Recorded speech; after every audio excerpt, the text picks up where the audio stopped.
शांति। आज 4 मार्च 2025 बाबा के महावाक्य हैं। मीठे बच्चे, जिन्होंने शुरू से भक्ति की है, 84 जन्म लिए हैं, वह तुम्हारे ज्ञान को बड़ी रुचि से सुनेंगे, इशारे से समझ जाएंगे। प्रश्न है, देवी देवता घराने के नजदीक वाली आत्मा है या दूर वाली, उसकी परख क्या होगी? उत्तर है, जो तुम्हारे देवता घराने की आत्माएं होंगी, उन्हें ज्ञान की सब बातें सुनते ही जट जाएंगी। वह मूंझेंगे नहीं। जितना बहुत भक्ति की होगी, उतना जास्ती सुनने की कोशिश करेंगे। तो बच्चों को नब्ज देखकर सेवा करनी चाहिए। ओम शांति। रूहानी बाप बैठ रूहानी बच्चों को समझाते हैं। यह तो बच्चे समझ गए, रूहानी बाप है निराकार। इस शरीर द्वारा बैठ समझाते हैं। हम आत्मा भी निराकार है, इस शरीर से सुनते हैं। तो अब 2 बाप इकट्ठे हैं ना? बच्चे जानते हैं दोनों बाबा यहाँ हैं। तीसरे बाप को जानते हो, परंतु उनसे फिर भी यह अच्छा है, इनसे फिर वह अच्छा नंबरवार है ना? तो उस लौकिक से संबंध निकल बाकी इन दोनों से संबंध हो जाता है। बाप बैठ समझाते हैं मनुष्यों को कैसे समझाना चाहिए। तुम्हारे पास मेला प्रदर्शनी में तो बहुत आते हैं, यह भी तुम जानते हो। 84 जन्म कोई सब तो नहीं लेते होंगे। यह कैसे पता पड़े यह 84 जन्म लेने वाला है या 10 जन्म लेने वाला है, वह 20 जन्म लेने वाला है? अब तुम बच्चे यह तो समझते हो कि जिसने बहुत भक्ति की होगी शुरू से लेकर, तो उनको फल भी इतना ही जल्दी और अच्छा मिलेगा। थोड़ी भक्ति की होगी और देरी से की होगी, तो फल भी इतना थोड़ा और देरी से मिलेगा। यह बाबा सर्विस करने वाले बच्चों के लिए समझाते हैं। बोलो, तुम भारतवासी हो तो बताओ, देवी देवताओं को मानते हो? भारत में इन लक्ष्मी नारायण का राज्य था ना? जो 84 जन्म लेने वाला होगा, शुरू से भक्ति की होगी, वह झट समझ जाएगा। बरोबर आदि सनातन देवी देवता धर्म था।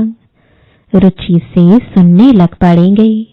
कोई तो ऐसे ही देखकर चले जाते हैं, कुछ पूछते भी नहीं, जैसे कि बुद्धि में बैठता नहीं। तो उनके लिए समझना चाहिए, यह अभी तक यहाँ का नहीं है, आगे चल समझ भी लेवे। कोई का समझाने से झट कांध हिलेगा। बरोबर इस हिसाब से तो 84 जन्म ठीक है। अगर कहते हैं हम कैसे समझें कि पूरे 84 जन्म लिए हैं? अच्छा, 84 नहीं तो 82 देवता धर्म में तो आए होंगे। देखो, इतना बुद्धि में जचता नहीं है, तो समझो यह 84 जन्म लेने वाला नहीं है। दूर वाले कम सुनेंगे। जितना बहुत भक्ति की हुई होगी, वह जास्ती सुनने की कोशिश करेंगे, झट समझ जाएंगे। कम समझता है तो समझो यह देरी से आने वाला है। भक्ति भी देरी से की होगी। बहुत भक्ति करने वाला इशारे से समझ जाएगा। ड्रामा रिपीट तो होता है ना? सारा भक्ति पर मदार है। इस यानी बाबा ने सबसे नंबर 1 भक्ति की है ना? कम भक्ति की होगी तो फल भी कम मिलेगा। यह सब समझने की बातें हैं। मोटी बुद्धि वाले धारणा कर नहीं सकेंगे। यह मेले प्रदर्शनियां तो होती रहेंगी, सब भाषाओं में निकलेंगी, सारी दुनिया को समझाना है ना। तुम हो सच्चे सच्चे पैगंबर और मैसेंजर, वह धर्म स्थापक तुम कुछ भी नहीं करते, न वह गुरु है। गुरु कहते हैं परंतु वह कोई सद्गतिदाता थोड़ी ही है। वह जब आते हैं उनकी संस्था ही नहीं तो सद्गति किसकी करेंगे। गुरु वह है जो सद्गति दे, दुख की दुनिया से शांति धाम ले जाए। क्राइस्ट आदि गुरु नहीं, वह सिर्फ धर्म स्थापक है। उन्हों का और कोई पोजीशन नहीं है। पोजीशन तो उन्हों का है जो पहले पहले सतो प्रधान में फिर सतो रजो तमो में आते हैं। वह तो सिर्फ अपना धर्म स्थापन कर पुनर्जन्म लेते रहेंगे। जब फिर सबकी तमो प्रधान अवस्था होती है तो बाप आकर सबको पवित्र बनाए ले जाते हैं। पावन बना तो फिर पतित दुनिया में नहीं रह सकते। पवित्र आत्माएं चली जाएंगी मुक्ति में, फिर जीवन मुक्ति में आएंगी। कहते भी हैं वह लिबरेटर है, गाइड है, परंतु इसका भी अर्थ नहीं समझते। अर्थ समझ जाएं तो उनको जान जाए। सतयुग में भक्ति मार्ग के अक्षर भी बंद हो जाते हैं। यह भी ड्रामा में नोंद है जो सब अपना अपना पाठ बजाते रहते हैं, सदगति को एक भी पा ना सके। अभी तुमको यह ज्ञान मिल रहा है। बाप भी कहते हैं मैं कल्प कल्प कल्प के संगम युगे आता हूँ। इनको कहा जाता है कल्याणकारी संगम युग। और कोई युग कल्याणकारी नहीं है। सतयुग और त्रेता के संगम का कोई महत्व नहीं। सूर्यवंशी पास्ट हुए, फिर चंद्रवंशी राज्य चलता है। फिर चंद्रवंशी से वैश्यवंशी बनेंगे तो चंद्रवंशी पास्ट हो गए। उनके बाद क्या बने वह पता ही नहीं रहता है। चित्र आदि रहते हैं तो समझेंगे यह सूर्यवंशी हमारे बड़े थे, यह चंद्रवंशी थे। वह महाराजा, वह राजा, वह बड़े धनवान थे। वह फिर भी नापास तो हुए ना। यह बातें कोई शास्त्रों आदि में नहीं है। अब बाप बैठ समझाते हैं। सभी कहते हैं हमको लिबरेट करो, पतित से पावन बनाओ। सुख के लिए नहीं कहेंगे क्योंकि सुख के लिए निंदा कर दी है शास्त्रों में। सब कहेंगे मन की शांति कैसे मिले। अभी तुम बच्चे समझते हो तुमको सुख शांति दोनों मिलते हैं। जहाँ शांति है वहाँ सुख है, जहाँ अशांति है वहाँ दुख है। सतयुग में सुख शांति है, यहाँ दुख अशांति है। यह बाप बैठ समझाते हैं। तुमको माया रावण ने कितना तुच्छ बुद्धि बनाया है। यह भी ड्रामा बना हुआ है। बाप कहते हैं मैं भी ड्रामा के बंधन में बांधा हुआ हूँ। मेरा पार्ट ही अभी है जो बजा रहा हूँ। कहते भी हैं बाबा कल्प कल्प आप ही आकर भ्रष्टाचारी पतित से श्रेष्ठाचारी पावन बनाते हो। भ्रष्टाचारी बने हो रावण द्वारा। अब बाप आकर मनुष्य से देवता बनाते हैं। यह जो गायन है उनका अर्थ बाप ही आकर समझाते हैं। उस अकाल तख्त पर बैठने वाले भी इसका अर्थ नहीं समझते। बाबा ने तुमको समझाया है आत्माएं अकाल मूर्त है। आत्मा का यह शरीर है रथ। इस पर अकाल अर्थात जिसको काल नहीं खाता वह आत्मा विराजमान है। सतयुग में तुमको काल नहीं खाएगा। अकाले मृत्यु कभी नहीं होगी। वह है ही अमर लोक, यह है मृत्युलोक। अमर लोक मृत्युलोक का भी अर्थ कोई नहीं समझते हैं। बाप कहते हैं मैं तुमको बहुत सिंपल समझाता हूँ, सिर्फ माम एकम याद करो तो तुम पावन बन जाएंगे। साधु संत आदि भी गाते हैं पतित पावन, पतित पावन बाप को बुलाते हैं।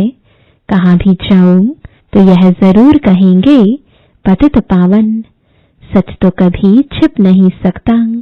तुम जानते हो अभी पतित पावन बाप आया हुआ है, हमें रास्ता बता रहे हैं। कल्प पहले भी कहा था अपने को आत्मा समझ मामेकम याद करो तो तुम सत प्रधान बन जाएंगे। तुम सब आशिक हो मुझ माशूक के। वह आशिक माशूक तो एक जन्म के लिए होते हैं, तुम जन्म जन्मांतर के आशिक हो, याद करते आए हो। हे प्रभु, देने वाला तो एक ही बाप है ना। बच्चे सब बाप से ही मांगेंगे। आत्मा जब दुखी होती है तो बाप को याद करती है। सुख में कोई याद नहीं करते, दुख में याद करते हैं बाबा आकर सदगति दो। जैसे गुरु के पास जाते हैं हमको बच्चा दो। अच्छा बच्चा मिल गया तो बहुत खुशी होगी, बच्चा नहीं हुआ तो कहेंगे ईश्वर की भावी। ड्रामा को तो वह समझते ही नहीं। अगर वह ड्रामा कहे तो फिर सारा मालूम होना चाहिए। तुम ड्रामा को जानते हो और कोई नहीं जानते, न कोई शास्त्रों में ही है। ड्रामा माना ड्रामा, उनके आदि मध्य अंत का पता होना चाहिए। बाप कहते हैं मैं 5-5 हजार वर्ष बाद आता हूँ। यह 4 युग बिल्कुल इक्वल है। स्वास्तिका का भी महत्व है ना। खाता जो बनाते हैं उसमें स्वास्तिका बनाते हैं, यह भी खाता है ना। हमारा फायदा कैसे होता है, फिर घाटा कैसे पड़ता है। घाटा पड़ते पड़ते अभी पूरा घाटा पड़ गया है। यह हार जीत का खेल है। पैसा है और हेल्थ भी है तो सुख है, पैसा है हेल्थ नहीं तो सुख नहीं। तुमको हेल्थ वेल्थ दोनों देता हूँ तो हैप्पीनेस है ही। जब कोई शरीर छोड़ता है तो मुख से तो कहते हैं फलाना स्वर्ग पधारा, लेकिन अंदर दुखी होते रहते हैं। इसमें तो और ही खुश होना चाहिए। फिर उनकी आत्मा को नरक में क्यों बुलाते हो? कुछ भी समझ नहीं है। अभी बाप आकर यह सब बातें समझाते हैं। बीज और झाड़ का राज समझाते हैं। ऐसे झाड़ और कोई बना ना सके। यह कोई इसने नहीं बनाया है। इनका कोई गुरु नहीं था। अगर होता तो उनके और भी शिष्य होते ना।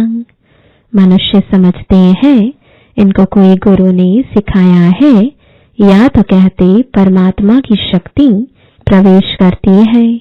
अरे परमात्मा की शक्ति कैसे प्रवेश करेगी? बेचारे कुछ भी नहीं जानते। बाप खुद बैठ बताते हैं मैंने कहा था मैं साधारण बूढ़े तन में आता हूँ, आकर तुमको पढ़ाता हूँ। यह भी सुनते हैं।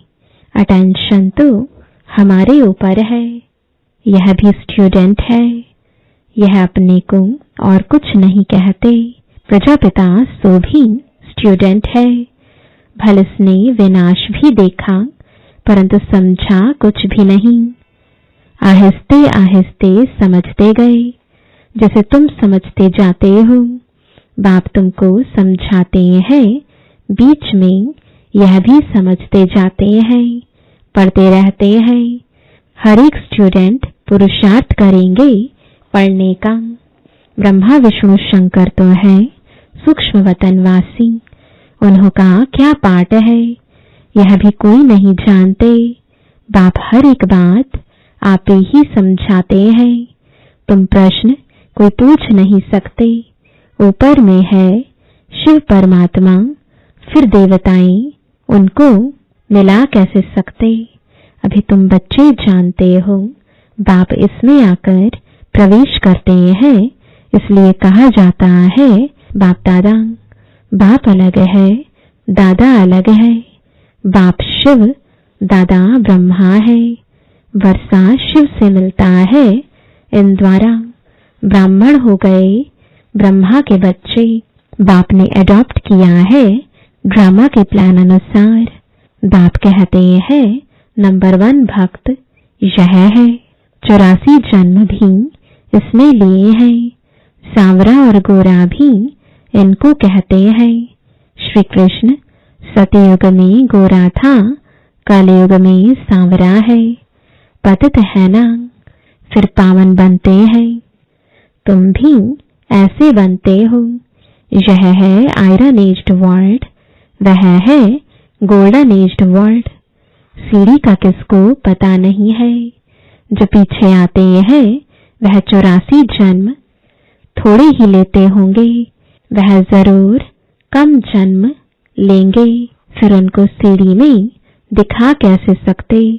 बाबा ने समझाया है सबसे जास्ती जन्म कौन लेंगे, सबसे कम जन्म कौन लेंगे। यह है नॉलेज। बाप ही नॉलेज फुल पतित पावन है। आदि मध्य अंत की नॉलेज सुना रहे हैं। वह सब नीति नीति करते आए हैं। अपनी आत्मा को ही नहीं जानते तो बाप को फिर कैसे जानेंगे। सिर्फ कहने मात्र कह देते हैं। आत्मा क्या चीज है कुछ भी नहीं जानते। तुम अभी जानते हो आत्मा अविनाशी है। उसमें 84 जन्मों का अविनाशी पार्ट नोंधा हुआ है। इतनी छोटी सी आत्मा में कितना पार्ट नोंधा हुआ है। जो अच्छी रीति सुनते और समझते हैं तो समझा जाता है यह नजदीक वाला है। बुद्धि में नहीं बैठता है तो देरी से आने वाला होगा। सुनाने के समय नब्ज देखी जाती है। समझाने वाले भी नंबरवार है ना। तुम्हारी यह पढ़ाई है। राजधानी स्थापन हो रही है। कोई तो ऊंच से ऊंच राजाई पद पाते हैं, कोई तो प्रजा में नौकर चाकर बनते हैं। बाकी हाँ इतना है कि सतयुग में कोई दुख नहीं होता। उनको कहा ही जाता है सुखधाम बहिष्ठ। पास्ट हो गया है तब तो याद करते हैं ना। मनुष्य समझते हैं स्वर्ग कोई ऊपर छत में होगा। दिलवाड़ा मंदिर में तुम्हारा पूरा यादगार खड़ा है। आदिदेव आदिदेवी और बच्चे नीचे योग में बैठे हैं। ऊपर में राजाई खड़ी है।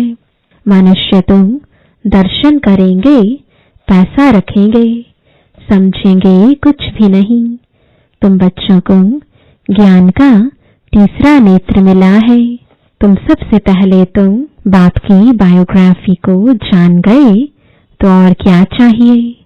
बाप को जानने से ही सब कुछ समझ में आ जाता है तो खुशी होनी चाहिए।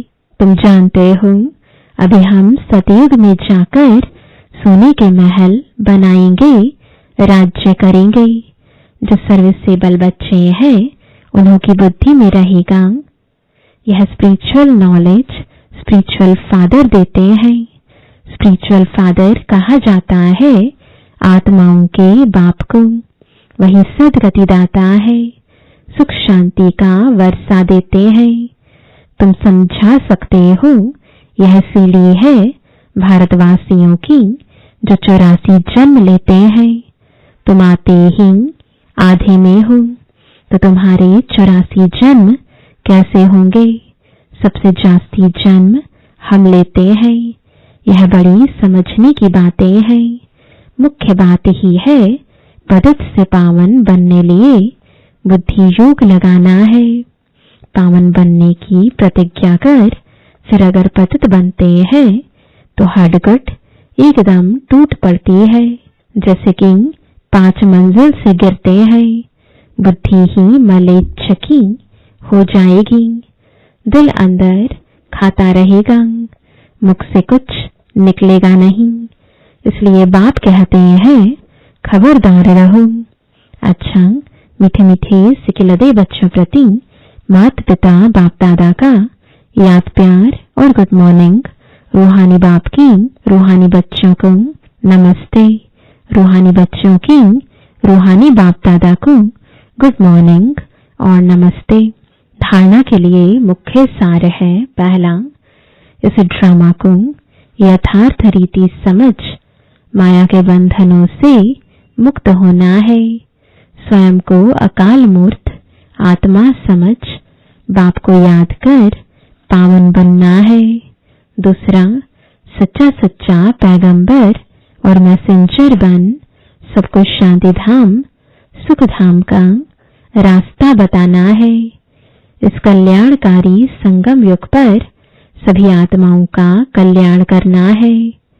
वरदान है, बाप और सेवा की स्मृति से एक रस स्थिति का अनुभव करने वाले सर्व आकर्षण मुक्त भव।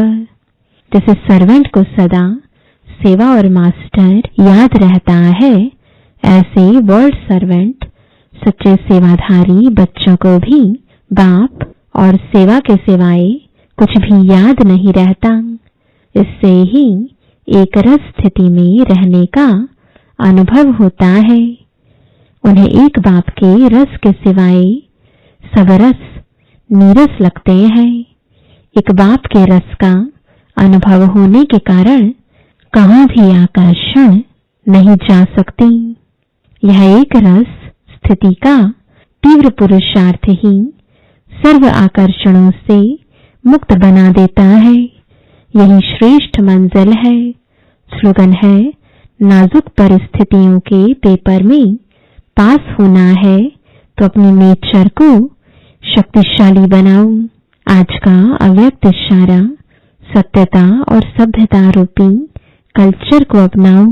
जब भी कोई असत्य बात देखते हो, सुनते हो, तो असत्य वायुमंडल नहीं फैलाओ। कई कहते हैं यह पाप कर्म है ना। पाप कर्म देखा नहीं जाता, लेकिन वायुमंडल में असत्यता की बातें फैलाना यह भी तो पाप है। लौकिक परिवार में भी अगर कोई ऐसी बात देखी व सुनी जाती है तो उसे फैलाया नहीं जाता। कान में सुना और दिल में छिपाया। यदि कोई व्यर्थ बातों का फैलाव करता है तो यह छोटे छोटे पाप उड़ती कला के अनुभव को समाप्त कर देते हैं। इसलिए इस कर्मों की गूढ़ गति को समझकर यथार्थ रूप में सत्यता की शक्ति धारण करो। ओम शांति।